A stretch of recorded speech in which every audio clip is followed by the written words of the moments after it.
Have you ever been reading the Bible, maybe sipping your morning coffee, and you come across something Jesus said that just stops you in your tracks? Not the love your neighbor part, which is beautiful but challenging in its own right, but something that makes you tilt your head and go, wait, what did he mean by that? Maybe it even made you feel a little uncomfortable. If so, you're not alone. Welcome, everyone, to a very special episode where we're not shying away from the tough stuff. We're diving headfirst into the hard sayings of Jesus. These are the statements that have been debated, misunderstood, and sometimes conveniently ignored for centuries. But why is it so important to wrestle with these passages? Because ignoring them means we're missing out on a deeper, more complete understanding of who Jesus is and what his message truly means for our lives. It's in these challenging moments that our faith can be stretched, strengthened, and refined. So if you're ready for a real, honest conversation about the things Jesus said that we sometimes don't like, then you're in the right place. Let's get into it. One of the most famous and perhaps most jarring of these hard sayings is found in Matthew chapter 10, where Jesus says, "Do not suppose that I have come to bring peace to the earth. I did not come to bring peace, but a sword." Whoa. Hold on. Isn't Jesus the Prince of Peace? We sing about it every Christmas.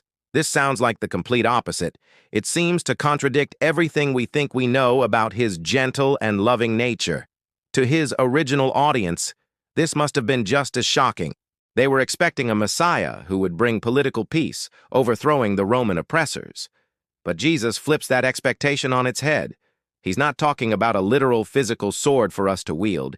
He's using a powerful metaphor to describe the radical, divisive nature of his truth.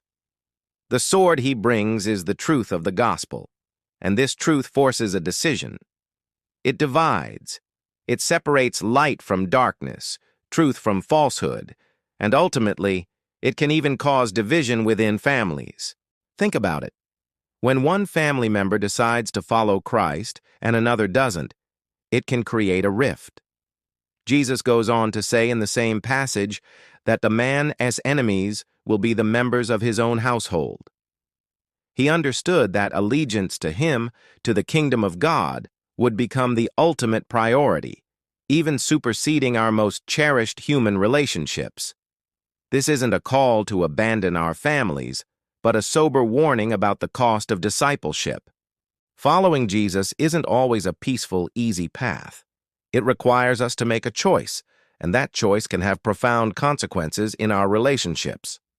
The peace Jesus does bring is an internal peace, peace with God, peace that surpasses all understanding. But the path to that internal peace can sometimes lead through external conflict, as the world and its values clash with the values of the kingdom. So this isn't a contradiction, but a deeper reality. The message of the cross is disruptive by its very nature. It challenges the status quo and forces us to decide where our ultimate loyalty lies. Let's move to another one that can really make us squirm.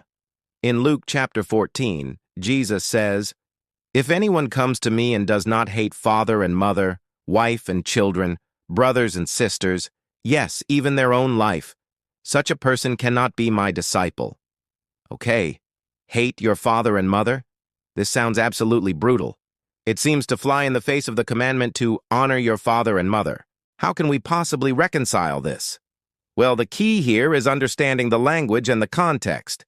In the original language, the word hate is not about emotional animosity or ill will. It's a comparative term, a form of Semitic hyperbole. Jesus is using extreme language to make an unforgettable point about priorities. He's essentially saying, your love for me must be so absolute, so all-consuming, that by comparison, all other loves, even your most precious family ties and your own self-preservation, should look like hate. It's about radical devotion. Imagine two things you love dearly, like your favorite dessert and a simple piece of bread. You don't actually hate the bread, but your passion for the dessert is on a completely different level. That's the kind of contrast Jesus is drawing. He is demanding first place in our hearts, not second place, not a shared first place, but the undisputed #1 spot. Why?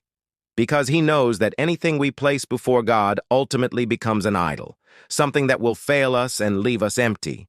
Our families are a precious gift from God, but they are not God. Our own lives are a gift, but our ultimate purpose is not simply self-preservation. Jesus is calling us to a reordering of our loves. Love God with everything you have, and from that primary love, all other loves will find their proper, healthy place. It's not about loving your family less, but about loving God more. This is the heart of discipleship, a complete reorientation of our lives around Him.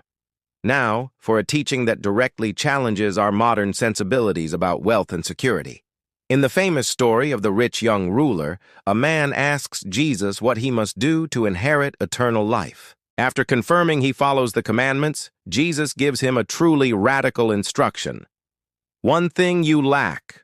Go, sell everything you have and give to the poor, and you will have treasure in heaven. Then come, follow me. The man walks away sad because he had great wealth. This is a tough one. Does this mean every single Christian is required to sell all their possessions and live in poverty? Not necessarily. We see other wealthy followers of Jesus in the New Testament who weren't given this exact command. So what's the universal principle here?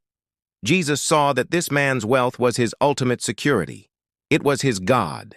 It was the one thing standing between him and complete surrender to God. The command was a diagnostic tool to reveal the true condition of the man's heart. And the principle applies to us. What is your one thing? It might not be money. It could be your career, your reputation, your comfort, or a particular relationship. Jesus is asking us, what are you holding on to that you refuse to surrender to me? What is your true treasure? He wants us to find our security and identity not in what we possess, but in who He is. The call is to have a radically open-handed posture with everything God has given us, recognizing that we are stewards, not owners. We must be willing to let go of anything, absolutely anything, that holds a higher place in our hearts than God. For the rich young ruler, it was his fortune. For you and me, it might be something else entirely. This hard saying forces us to examine our own hearts and ask, what am I unwilling to release for the sake of following Jesus? The answer reveals where our true treasure lies. Finally, let's tackle a saying about judgment that often gets taken out of context. In Matthew 7, Jesus says, "Do not judge, or you too will be judged." This verse is probably one of the most quoted and misquoted in the entire Bible.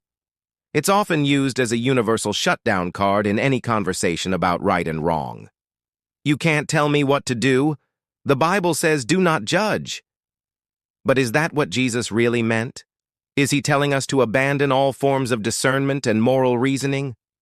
If we read the rest of the passage, the answer is a clear no.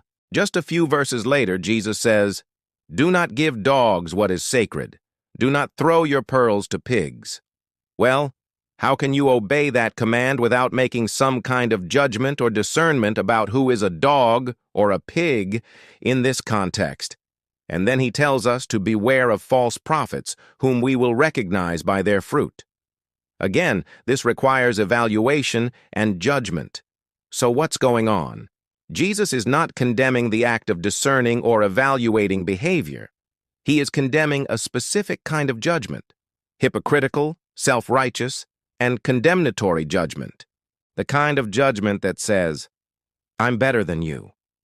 He illustrates this perfectly with the metaphor of trying to take a speck of sawdust out of your brother's eye when you have a giant plank in your own. He's telling us to deal with our own sin first. The primary focus of our critical eye should be on ourselves. We are called to humility, not blindness. We are to evaluate fruit, discern truth from error, and hold each other accountable in love, but we must do so from a place of deep humility, recognizing our own brokenness and our own desperate need for the same grace we are called to extend to others. It's a call to self-reflection before we engage in correction. It's about restoring a brother or sister, not about condemning them. Wrestling with these hard sayings is not about creating doubt. It's about building a more robust and honest faith. It forces us to move beyond a comfortable, surface-level understanding of Jesus and engage with the radical, world-altering nature of his message. These teachings challenge our priorities, our attachments, and our self-righteousness. They invite us into a deeper relationship with a Savior who is not always safe, but is always good. He loves us enough to tell us the truth, even when it's hard to hear.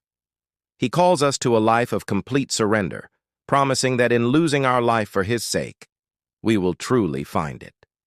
Thank you so much for joining me today to explore these challenging truths. If this conversation resonated with you, let me know in the comments which hard saying you've wrestled with the most. And don't forget to like this video and subscribe to the channel for more deep dives into the Word. It helps us reach more people. Until next time, keep seeking, keep questioning, and keep growing. Peace.